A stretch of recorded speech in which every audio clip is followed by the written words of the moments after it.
안녕하세요. 제가 지난 주일에 퀴즈를 하나 사회 볼 때 내드렸었는데요.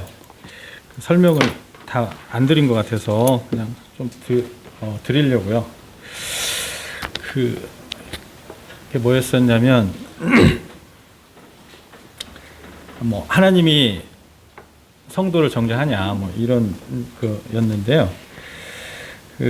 지금 이제 제가 말씀드릴 것은 일단 첫 번째는 정죄라는 그 단어하고 그리고 심판이라는 단어의 의미를 좀 알아보고 싶어요. 일단 한 가지는 알아두시면 좋을 것 같아요. 그러니까 우리말 지금 번역된 성경에 정죄하고 심판하고 구별 없이 그냥 이거는 심판이라고 해야 되는데 정죄라고 이렇게 많이 번역된 게 있거든요. 제 생각에는 한국 사람들이 왜 그런지 모르겠지만 정죄라는 말보다는 심판이라는 말을 더 무서워하는 것 같아요. 그래서 이거를 심판이라고 써야 되는데 다 정죄라고 한 경우가 참 많았어요. 많고. 근데 이제 성경에서는 어떤 말이 더 무서운 말이냐면 정죄라는 말이 더 무서운 말이거든요. 심판의 이제 결과가 이제 정죄거든요. 그러니까 심판은 사실관계를 이렇게 확인하는 것이 심판이고, 정죄는 그 확인된 그 사실관계에 따라서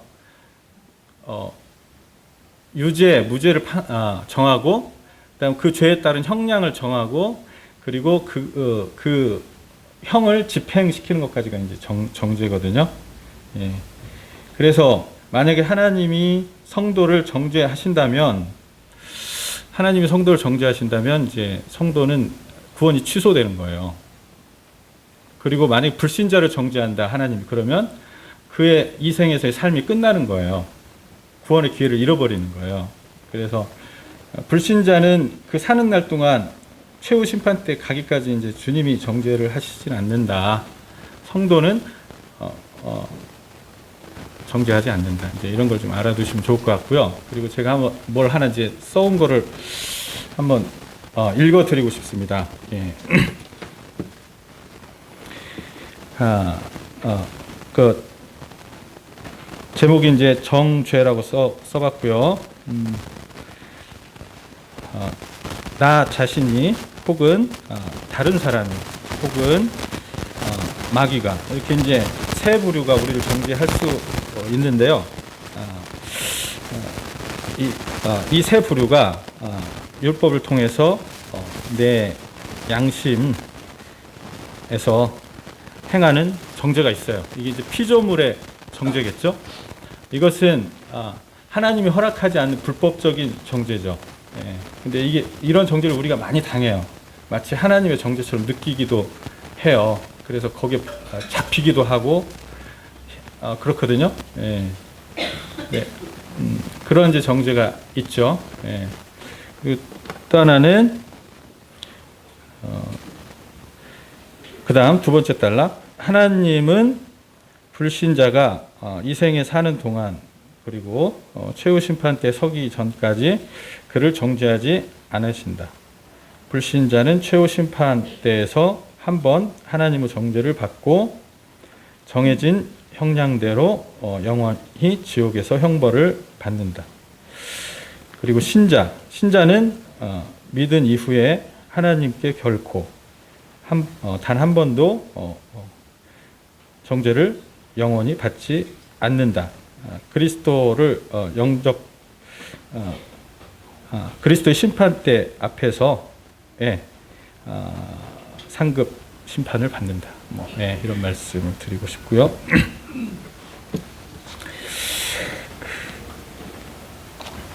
그리고 오늘 말씀은 이제 마태복음 11장인데요.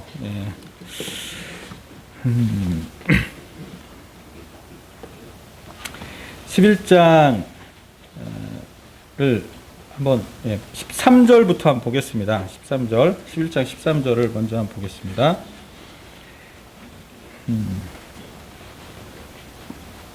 제가 한번 읽어볼게요. 모든 선지자와 율법이 예언한 것은 요한까지니. 예. 이 제목을 단락의 제목을 침례 요한 사역의 시대적 의미라고 이렇게 잡아봤고요.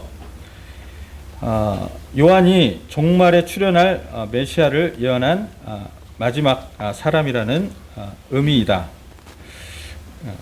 다시 한번 읽겠습니다. 13절 모든 선지자와 율법이 예언한 것은 요한까지니. 이 말은 이 말씀의 뜻은 요한이 종말에 출현할 메시아를 예언한 마지막 사람이라는 의미이다. 그는 백성에게 이 메시아를 마지막으로 준비시키고 소개한 선지자이다. 그 이전까지는 하나님께서 자신의 이름으로 말씀하셨지만 이제는 하나님과 요한 이후에는 하나님과 또 임재하신 강림하신 메시아의 이름으로 말씀하시며 메시아가 직접 역사를 주도하는 종말의 시대이다. 아직도 성취될 예언이 남아있고 계시록이라는 새로운 예언이 더해졌지만 예언의 성취와 또 새로운 예언의 주도자는 이제 메시아가 되신다. 이런 뜻입니다. 그 다음에 이제 두 번째 단락인데요. 침례 요한이 기대한 메시아의 사역입니다. 메시아가 임하셔서 즉각적으로 악인을 심판하시고 백성을 정결하게 하시고 의인을 치료하고 또 구원하신다. 메시아의 심판과 또 정화의 불로 고난받음을 면하기 위해 회개할 것을 촉구했다.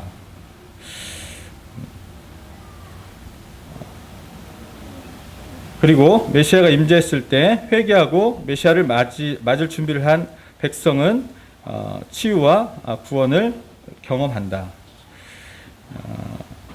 그러니까 침례 요한의 메시아 임재 강림의 관점은 어떤 거였냐면요. 순서가 그러니까 백성을 회개케 해서 준비시키고 그리고 메시아가 임재하시면 메시아께서 즉각적으로 종말을 실현하시고 하나님 나라를 완성하실 거라고 생각을 했습니다. 그래서 악인을 심판하시고 백성을 정결하게 하시고 또 의인을 치유하시고 구원하시리라고 생각을 했습니다. 한번 읽어보겠습니다. 제 기억이 잘 나는지 모르겠는데 말라기 3장에 3장 한번 읽어보겠습니다.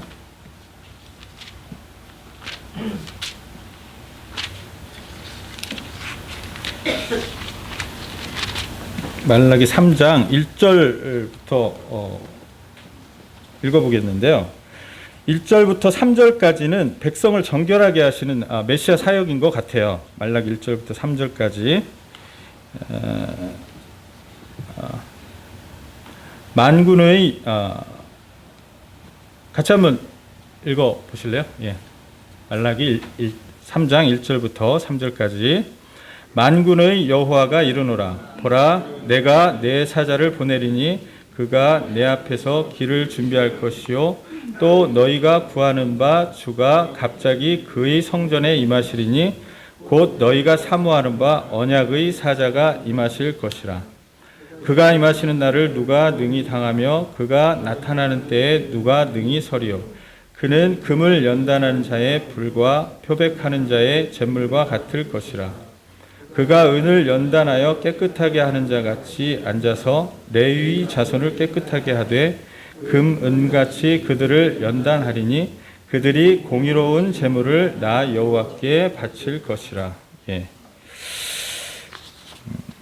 그런데 실제로 메시아가 임재하셔서 한 사역은 좀 요한의 그 예언한 내용과 다르다고 요한이 생각한 것 같아요.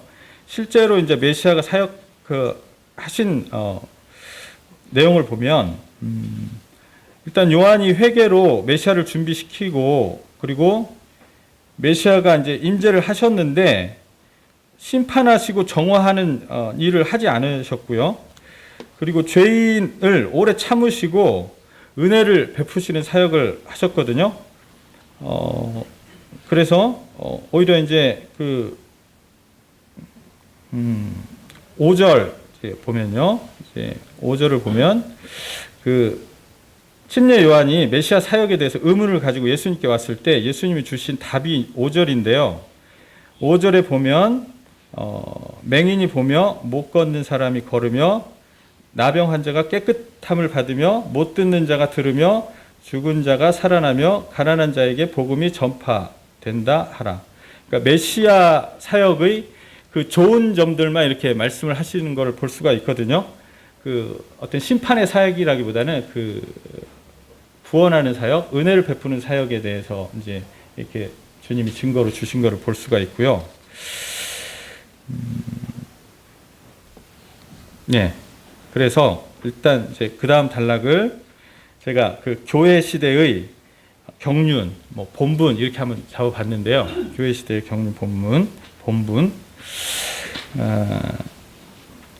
은혜의 시대는 사실은 이 본문을 통해 볼 때 오순절 이후가 아니라 초림하신 메시아가 침례를 받은 때부터 시작된 것 같다. 그래서 종말이 연장이 되었고 연장된 종말의 시간 안에서 은혜의 때가 계속되었다.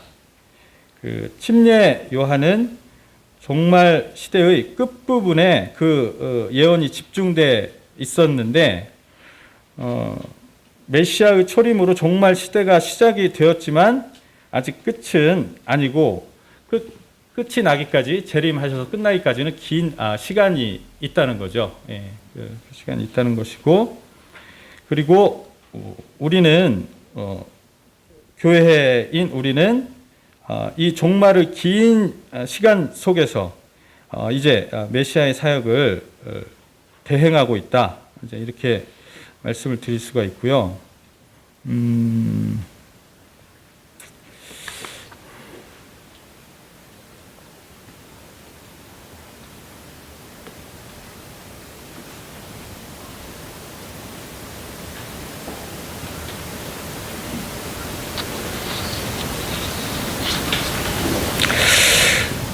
예. 그래서 메시아께서 오셔서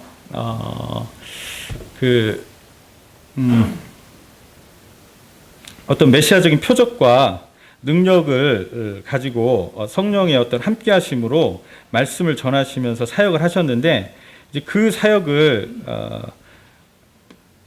제 분별로 그 사역을 교회인 우리가 맡았다라고 저는 이제 생각을 해요. 우리가 맡았다. 교회의 사역의 어떤 요약은 어딘가. 그래서 교회의 사역의 모습에 어떤 요약을 보여주는 곳은 어딘가. 저는 이제 사도행전 2장 17절에서 21절이 교회의 사역의 모습을 보여준다라고 생각을 하거든요. 사도행전 2장 17절부터 21절까지가 이제 교회의 사역이라고 보는데요.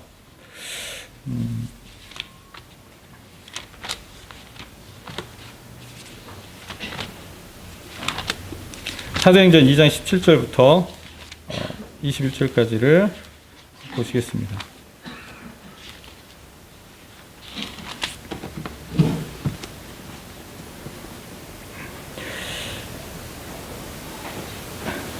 예, 하나님이 말씀하시기를 말세에 내가 내 영을 모든 육체에 부어주리니 너희 자녀들은 예언할 것이요 너희의 젊은이들은 환상을 보고 너희의 늙은이들은 꿈을 꾸리라. 그때 내가 내 영을 내 남종과 여종들에게 부어주리니 그들이 예언할 것이요 또 내가 위로 하늘에서는 기사를 아래로 땅에서는 징조를 베풀리니 곧 피와 불과 연기로다. 주의 크고 영화로운 날, 이게 이제 재림이라고 생각이 되고요. 날이 이르기 전에 해가 변하여 어두워지고 달이 변하여 피가 되리라. 누구든지 주의 이름을 부르는 자는 구원을 받으리라 하였느니라. 저는 이제 이게 이제 교회 사역이라고 봐요. 그러니까 메시아가 재림하기 전까지의 교회 사역을 이게 요약해 놓은 것이라고 봐요. 그러니까 오순절은 한번 지나가고 다시 오지 않는 게 아니고 하나의 교회 사역의 샘플이었다고 보고 그러한 사역이 지속적으로 이제 교회 시대에 일어나는 것이 이제 교회 사역이라고 보는 거예요. 왜냐하면 그 오순절 날 이 예언을 들어서 이 예언이 성취됐다고 말한 베드로의 말이 실제로는 이제 부분적으로 성취된 거거든요. 이게 이제 저는 이제 천년왕국 때 성취될 거라고 말씀하시는 분도 있는데, 천년왕국 때는 굉장히 평화로운 시기죠. 이렇게 막 그 재앙이 있고 막 전투적이고 막 그런 때가 아니죠. 이거는 이제 메시아가 재림하기 전까지 교회가 이 땅을 감당할 때 일어날 시간이고, 바로 이 설교를 하던 그날이 교회의 시대였고, 교회를 대표하는 베드로가 자기 사역을 설명하면서 한 이게 설교였거든요. 그러니까 어떤 분들은 이걸 이제 우리가 흔히 말하는 7년 환란기 때 대응하시는 분도 있는데, 저는 이제 교회 시대 전체에다가 이제 이거를 대응해서 보고 싶어요. 예. 그 이제 일례로 교회에 대해서 말씀하신 그 또 다른 본문이 있기 때문인데요. 본문들이 있기 때문인데요. 마가복음 16장 이제 교회에게 주신 본문인데요. 마가복음 16장 15절부터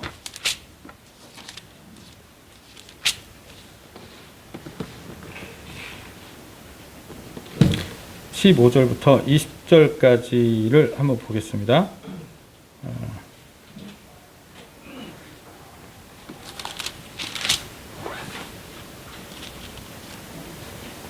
같이 한번 읽어보실래요? 마가복음 16장 15절부터 20절까지. 예. 16장 15절부터 20절까지.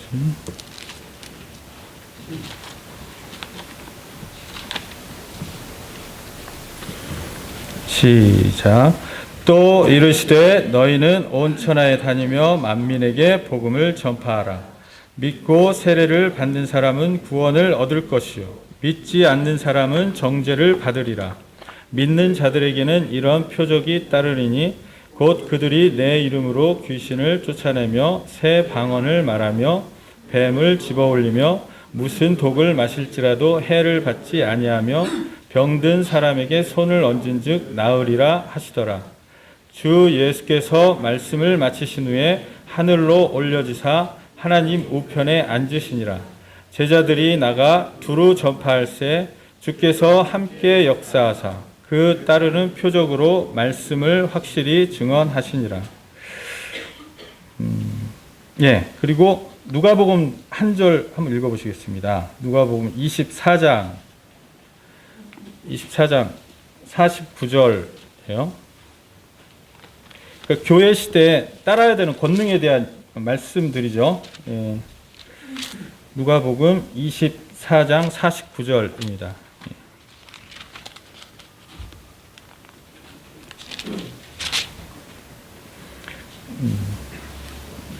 자, 이것도 같이 한번 읽어보실래요? 예. 시작. 볼지어다 내가 아버지께서 약속하신 것을 너희에게 보내리니 너희는 위로부터 능력으로 입혀질 때까지 이 성에 머물라 하시니라. 이건 이제 한 군데만 더 읽어보겠습니다. 사도행전인데요. 사도행전 4장입니다. 사도행전 4장.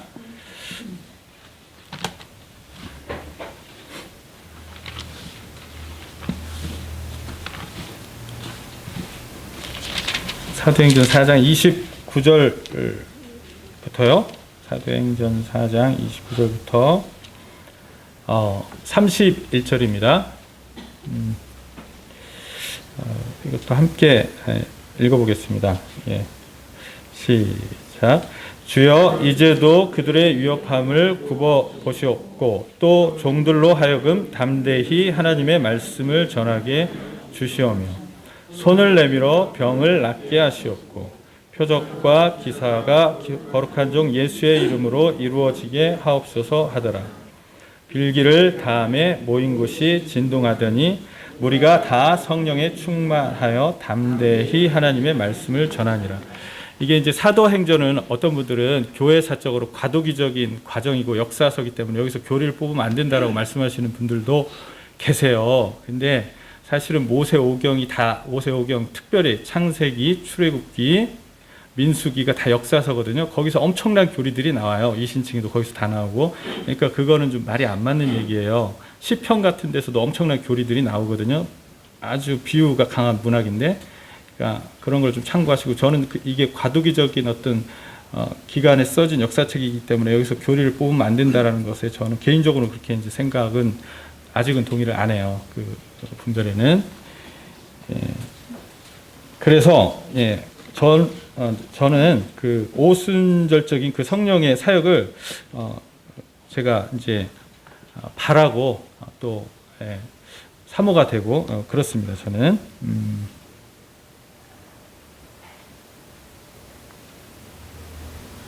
다름이 아니죠.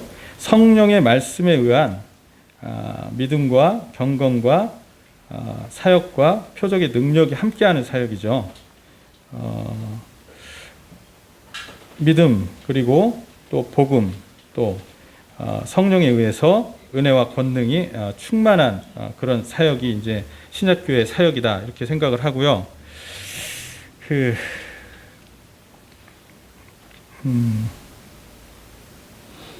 한번 읽어볼까요? 로마서 8장 1절. 로마서 8장 1절.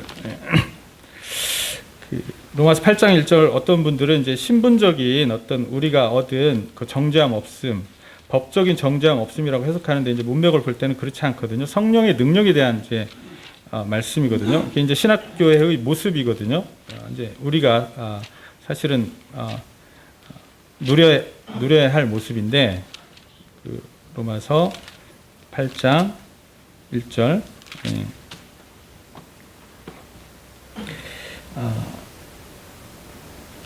이것도 한번 같이 읽어보겠습니다.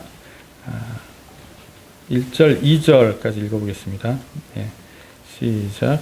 그러므로 이제 그리스도 예수 안에 있는 자에게는 결코 정죄함이 없나니 이는 그리스도 예수 안에 있는 생명의 성령의 법이 죄와 사망의 법에서 너를 해방하였습니다. 사도행전 6장 8절도 한번 읽어보시겠습니다.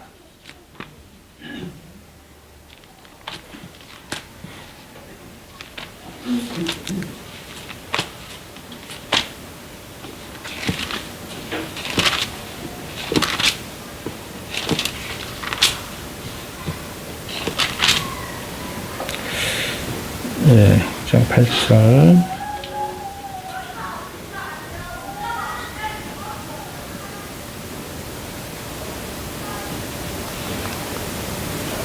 스테반의 성령 충만한 모습을 이제 기록한 것인데요.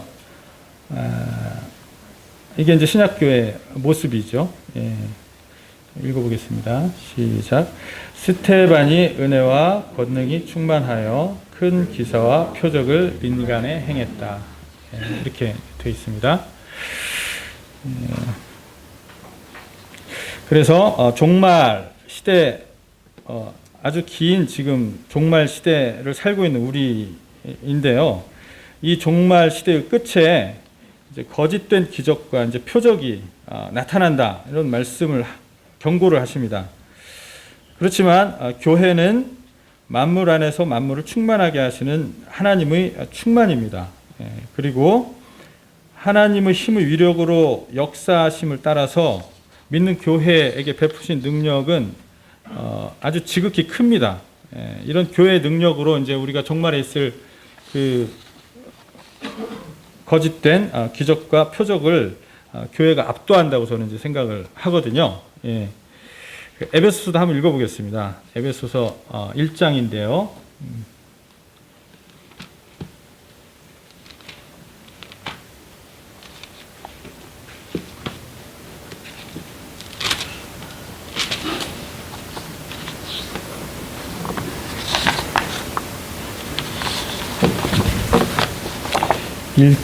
1장 19절 한번 읽어보겠습니다.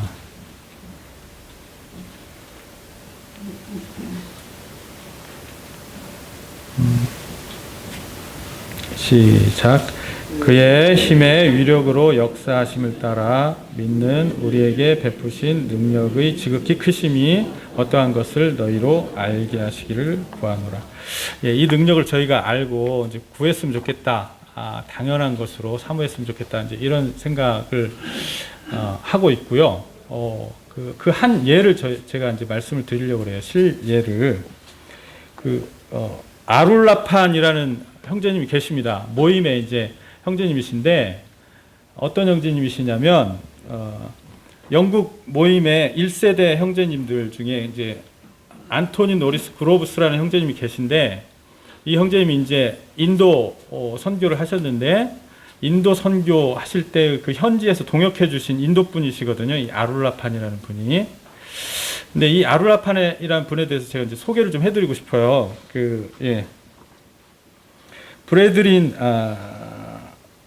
초기 이제 형제님이시고요. 그리고 출판된 그로브스 형제님의 편지에서 그를 칭찬하는 내용이 있는데요. 순례하는 교회 같은 책 등에도 있고요. 그리고 몇 년 전에 그 한국 모임에서 이제 인도 모임을 방문했을 때 그 이 형제님께서 개척하신 모임을 방문을 하셨는데 이제 인도 전체에서 가장 큰 모임이었죠. 마을 전체가 이제 브레드린이었고요. 열린문에서 이제 그 내용이 이제 기고가 됐어요. 이제 모임에서 나온 열린문 잡지에 몇 년 전에.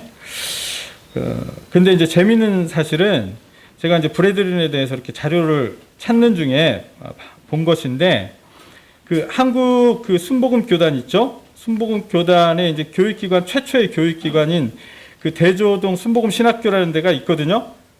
거기 신학교 홈페이지에 보면 자기들의 역사에 대해서 이렇게 써놨어요. 그러면서 이 오순절 운동의 역사의 기원을 쓰면서 두 사람을 언급을 했는데 그 중에 한 분이 아룰라판 형제님이세요. 거기서는 뭐 플리머스 동포회의 아룰라판 이렇게 써놨는데 이분의 사역 가운데 왜냐하면 이제 방언과 신유가 나타났거든요. 근데 이제 또 한 분이 거기서 언급이 됐는데 그분은 사실은 간증이 좀 나중에 이렇게 안 좋아서 사실은 이 아룰라판 형제님이 이제 사실은 거기서 내세우는 이제 형제님이죠. 자기들의 조상으로. 이제 여러분들이 이거 모르셨을 거예요. 저도 우연히 알게 됐는데, 그러니까 웃기죠. 예, 오케이. 저는 이제 이런 게 모임에서 사실은 회복돼야 된다고 생각을 해요. 지금은 나타나지 않고 있지만, 자료를 원하시면 제가 가지고 있는 걸 드릴게요. 예.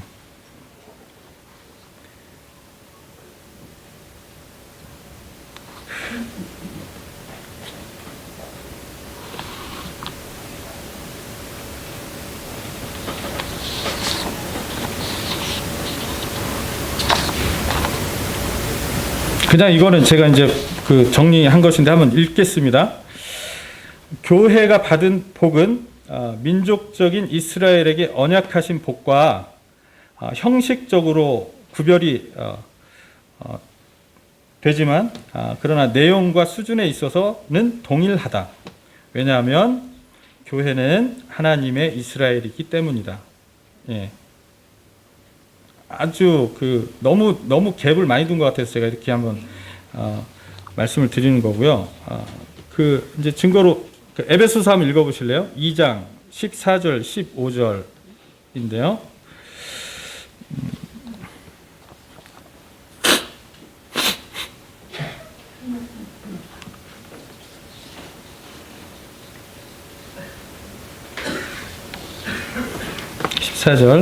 그렇게 교회와 이스라엘이 멀지 않다는 걸 지금 제가 말씀을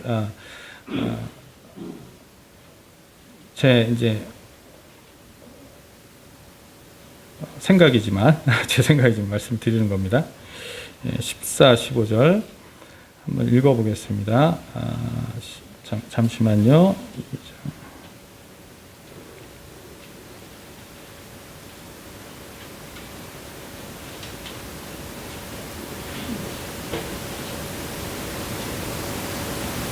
시작. 그는 우리의 화평이신지라 둘로 하나를 만드사 원수된 것 곧 중간에 막힌 담을 자기 육체로 하시고 법조문으로 된 계명의 율법을 폐하셨으니 이는 이 둘로 자기 안에서 한 세 사람을 지어 화평하게 하시고 19절도 19절도 한번 읽어보겠습니다. 이스라엘 민족과 이방인인데 19절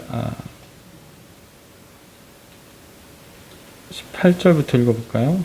18절 19절을 읽어보겠습니다. 시작. 이는 그로 말미암아 우리 둘이 한 성령 안에서 아버지께 나감을 얻게 하려 하심이라. 그러므로 이제부터 너희는 외인도 아니요 나그네도 아니요 오직 성도, 여기서는 구약 성도입니다. 동일한 시민요 하나님의 권속이라. 예.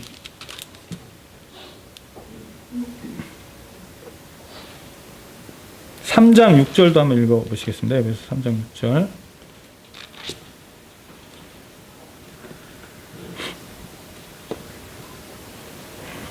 시작. 이는 이방인들이 복음으로 말미암아 그리스도 예수 안에서 함께 상속자가 되고 함께 지체가 되고 함께 약속에 참여하는 자가 됨이라. 여기서 약속이라는 것은 구약에 계시된 이스라엘 민족에게 주신 그 약속이거든요. 다른 약속이 아니고 뭐 새로운 약속이 아니에요.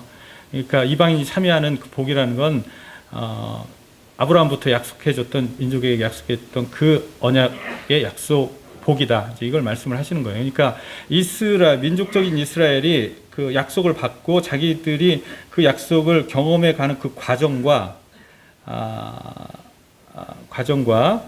또 교회가 경험해 가는 과정이 다르긴 한데 그 약속의 그 복의 수준이 본질적으로 같다는 거죠. 예, 같다는 거. 예.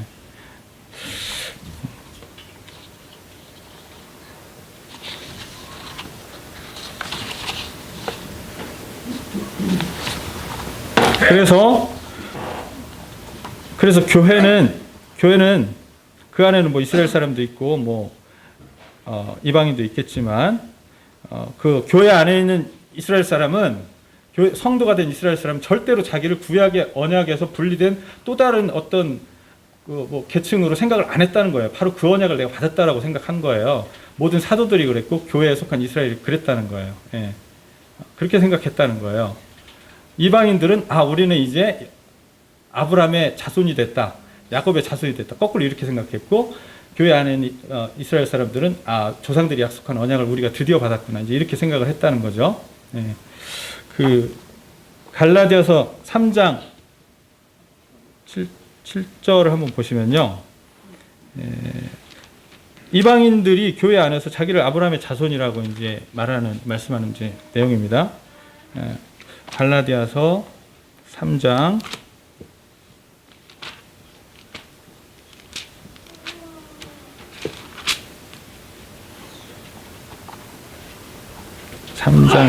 7절 같이 한번 읽어보겠습니다. 시작. 그런즉 믿음으로 말미암은 자들은 아브라함의 자손인 줄 알지어다. 29절도 같이 읽어보겠습니다. 당연히 교회 안에 유대인들은 자기를 성도이지만 아브라함의 자손이라고 생각하고 아브라함의 복을 받았다고 생각했겠죠. 우리 민족에게 약속했던 복을 내가 받았다고 생각했겠죠. 29절 3장 29절입니다. 갈라디아서. 시작. 너희가 그리스도의 것이면 아브라함의 자손이요 약속대로 유업을 이을 자니라. 이 유업은 이스라엘 민족이 그렇게 바라던 민족적으로 기대하는 그 유업이죠. 지금도 바라고 있겠죠. 그리고 나는 야곱의 자손이다. 또 이방인들이 그래요. 교회 안에 들어온 나는 이스라엘 사람이다. 이렇게 또 말해요. 갈라디아서 6장 16절 보겠습니다. 나는 아브라함의 자손이요 나는 이스라엘의 후손이다. 야곱의 후손이다. 이렇게 이제 교회 안에 들어온 이방인이 그렇게 말을 합니다. 갈라디아서 6장 16절 보시겠습니다. 시작. 무릇 이 규례를 행하는 자에게와 하나님의 이스라엘에게 평강과 긍휼이 있을지어다. 아멘. 자, 그 다음 단락은 침례 요한의 갈등이라고 이제 써봤는데요.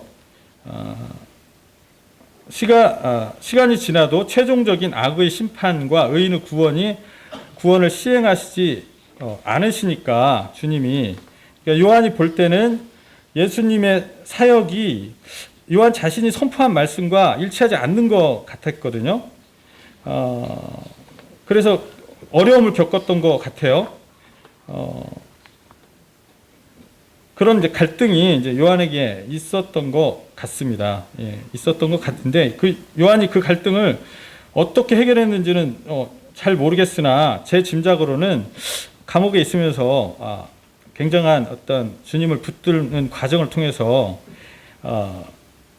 좀 메시아에 대한 그 이중적 예언이, 요한이 굉장히 어려워했던 그 메시아에 대한 이중적 예언, 메시아는 과연 심판주인가 아니면 죄인과 악인을 구원하러 오신 분인가, 이 이중적인 예언을 조화를 못 시켰던 요한이 아마 이제 감옥에서 그렇게 해결을 하지 않았겠나, 이제 이런 이제 제가 생각을 한번 해봤습니다. 예. 그 다음에 이제 천국이라는 내용인데요. 마태복음 11장 12절인데요. 11장 12절 본문 11장 12절에 대해서 한번 같이 보겠습니다. 마태복음 11장 12절.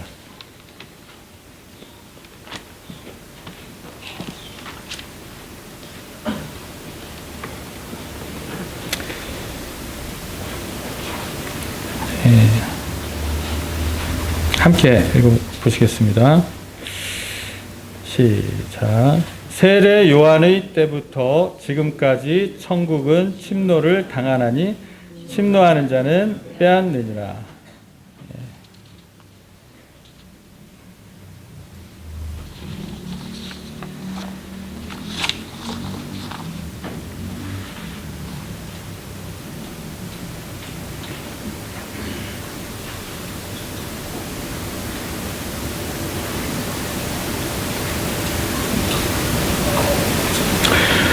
근데 이제 천국이 세례 요한부터 이렇게 침노를 해서 사람들이 막 빼앗아서 마음껏 천국에 들어가는데, 그 천국을 세례 요한 때부터 이제 메시아가 소개되기 시작했고, 천국이신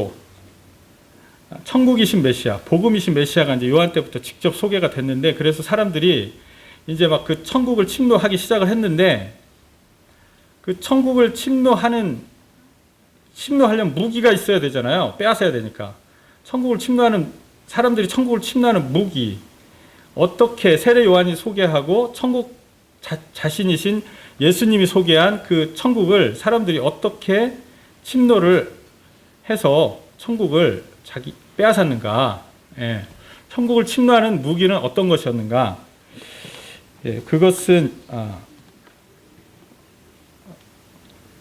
복음이겠죠. 복음. 예, 천국을 침노한 무기.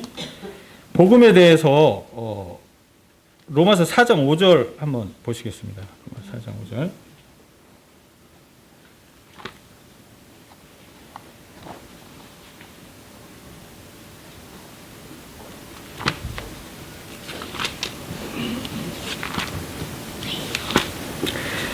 과연 어떤 무기로 사람들이 천국을 얻었는가? 마치 도둑질하듯이, 마치 강탈하듯이, 강도짓하듯이 천국을 얻었는데, 어떤 무기로 천국을 얻었는가? 사람들이 이제 복음이라는 무기로 얻었는데, 그 복음이라는 무기가 무엇인가? 그게 이제 4장 5절에 나오는데요. 그 로마서 4장 5절에 참 어려운 말씀이기도 했습니다. 예. 4장 5절을 한번 복음이 무엇인지 보여주는 그 4장 5절을 읽어보시겠습니다. 자, 시작. 이를 아니할지라도 경건하지 아니한 자를 의롭다 하시는 이를 믿는 자에게는 그의 믿음을 의로 여기시나니. 예, 내가 지금 선행을 하지 않았고요. 할 수도 없는 사람이고요. 그리고 나는 경건하지도 않은 사람인데, 이런 나를 향해서 의롭다라고 하신다는 거예요. 하나님이. 내가 지금 선행을 한 게 없는데, 하려고 노력해도 안 됐는데, 내가 지금 경건하지를 않은데, 이런 나에게 하나님이 의롭다라고 하신다는 거예요. 의롭다. 뭘 근거로 의롭다고 하시냐면요, 창세 전에 정하신 아들의 대속을 통한 그 속량, 그것을 근거로 그냥 하나님이 아직 회개한 사람도 아니에요. 아직 회개한 사람도 아니에요. 근데 모든 사람을 향해서 그냥 의롭다고 하시는 거예요. 저 사람은 지금 의를 행한 게 없는데, 경건하지 않은데, 회개도 안 했는데, 하나님이 그 사람을 보고 의롭다고 선언하신다는 거예요. 이 본문이요. 네.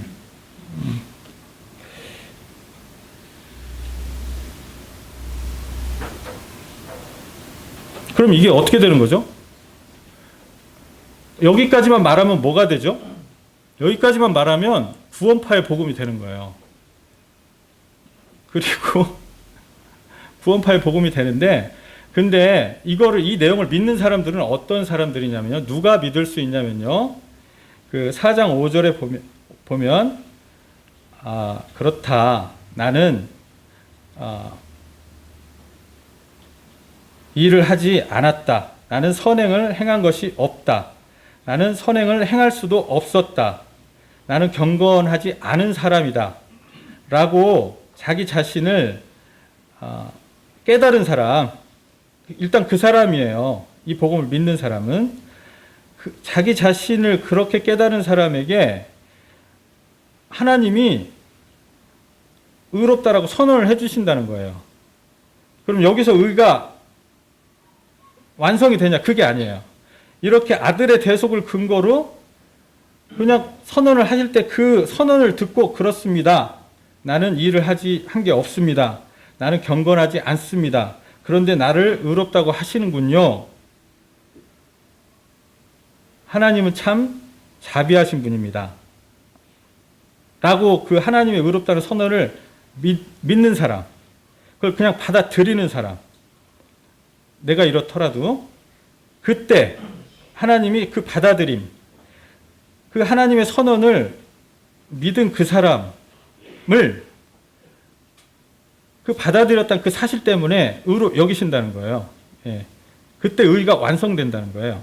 이때는 내 양심의 법정에서 하나님의 의가 선언이 돼서 그 의를 내가 경험할 수 있거든요. 이때는 앞에까지는 하나님의 일방적인 선언이었고, 이 선언을 내가 하나님의 자비하시다고 인정하고 받아들였을 때 내 양심에서 하나님의 은혜가 선언이 되는 거거든요. 그렇게 내가 받아들임으로써 나는 자기를 죄인으로 낮춘 셈이 되고 하나님의 영광을 높인 셈이 되는 것이겠죠. 예. 그래서 의롭게 된다는 것이죠. 예. 근데 이 의는 그 능력이 있는 의예요. 능력이 있는 의.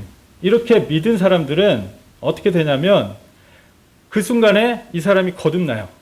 그렇게 믿는 순간에 거듭나고 성령이 그 사람 안에 임재해요. 그리고 선을 사모하는 새 생명이 들어와요, 자기 안에. 그래서 선을 행할 수 있는 능력을 받아요. 그러니까 이렇게 오히려 죄인이라고 시인했는데, 그리고 그냥 일방적인 선언을 받아들였는데 그런 변화가 나한테 일어나요. 그런 변화가. 이 변화가 없이 이 내용만 주장하면 그것도 이제 구원파가 되겠지만, 예.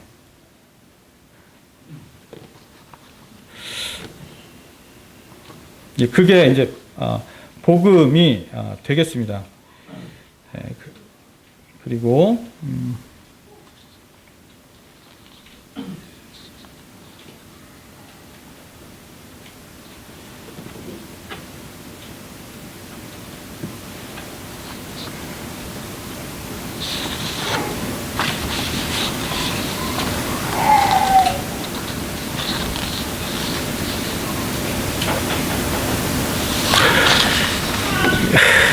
근데 저는 이 복음을 이해하는데 정말 오래 걸렸거든요. 제가 두려워한 게 있었거든요. 제가 두 가지 두렵더라고요. 정말 두렵더라고요. 하나는 구원파처럼 되는 게 두렵고, 양심이 이제 화인 맞게 되는 거, 복음이라고 말하는 걸 듣고, 그래서 막 그게 두렵고, 또 하나는 하나님을 경외하는 게 아니고 두려워하게 되는 거예요. 너무 이제 엄격하게 복음을 회개를 너무 엄격하게 생각해서 하나님을 두려워하게 되는 거예요. 그 두 개가 참 두렵더라고요. 지금도 이제 사실은 회개를 너무 엄격하게 생각하려고 하는 거, 그리고 혹은 쉽게 복음을 까딱해가지고 이제 그 양심이 둔해지는 그런 사람이 될 거. 그게 참 두렵더라고요. 둘 다 두렵더라고요. 그러니까 내가 진짜 복음을 믿으면 경외심이 나올 텐데, 그 복음을 믿는 믿음이 약하니까 정죄받는 두려움, 회개에 대한 어떤 강박 비슷한, 자기를 살피는 강박 비슷한 그런 게 이제 정죄의 두려움을 주고, 또 한편으로는 그렇게 안 되고 싶다가 양심이 둔한 정말 그 사람이 될까 봐 그것도 두렵고 참 그렇더라고요. 그래서 정말 꼭 줄타기 하는 것 같아요. 그러니까 저는 왜 그러냐면, 복음을 경험하고 경험을 얘기하라고 하면 너무 쉬워요. 일이 너무 간단해져요. 굳이 이렇게 설명 안 해도 되거든요. 근데 저는 누군가에게 설명을 해야 된다, 정리해야 된다, 이런 생각이 굉장히 있기 때문에 그걸 하다 보니까 설명하는 게 정말 쉽지가 않더라고요. 그냥 경험을 얘기하는 거는 아주 쉬운데, 설명을 하려고 하다 보니까, 그 설명을 잘 하려고 하다 보니까 일로도 치우치지 않고 일로도 치우치지 않으려고 하다 보니까 마치 막 줄을 타는 사람 같은 느낌을 받기도 하고 막 그랬어요, 제가. 예.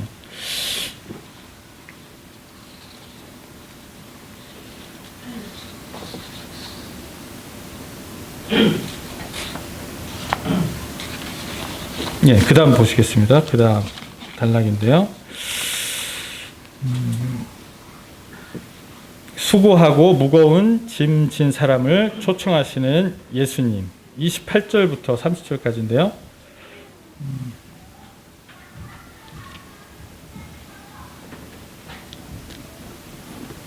마태복음 11장 28절부터 30절까지입니다.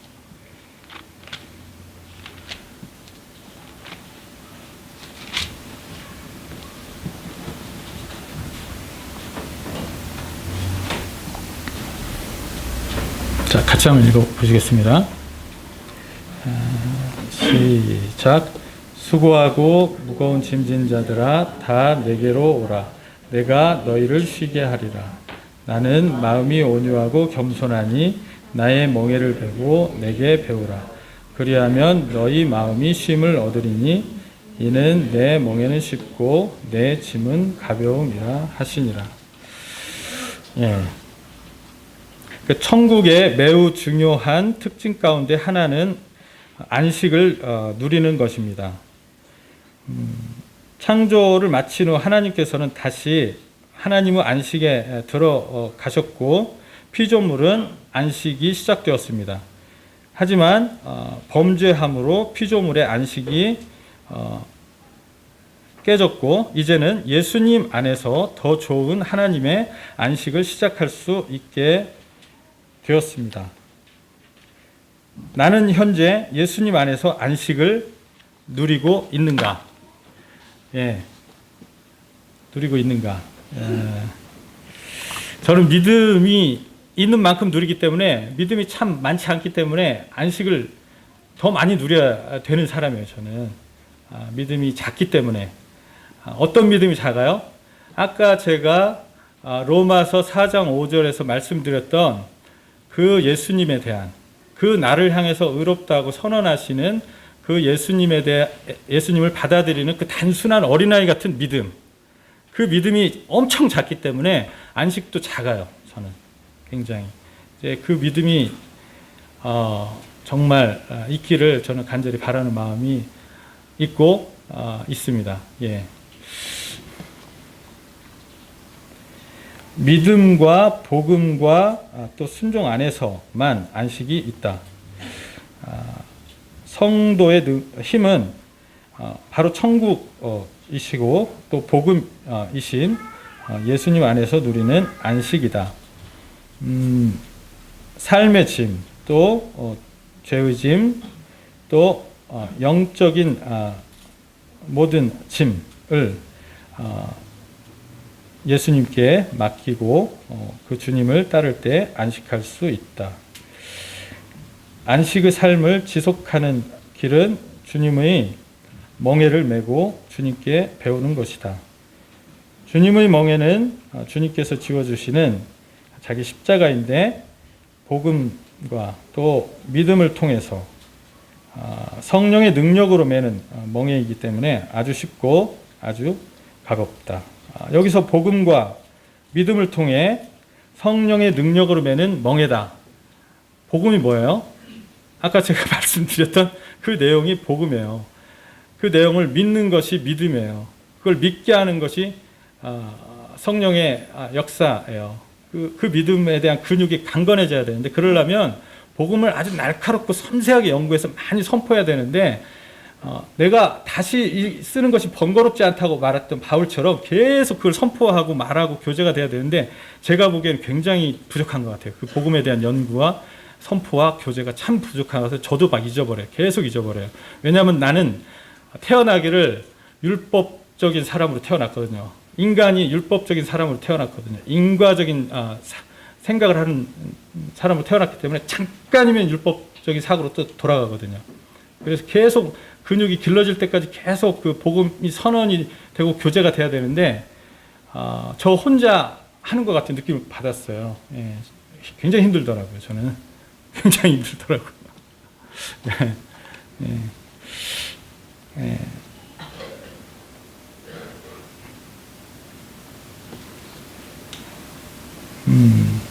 주님께 배우는 방법은 주님의 멍에를 메고 순종하는 것이다.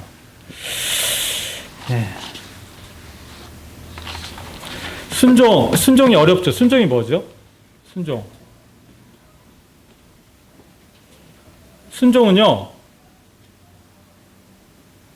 그 복음에 대한 지속적인 믿음,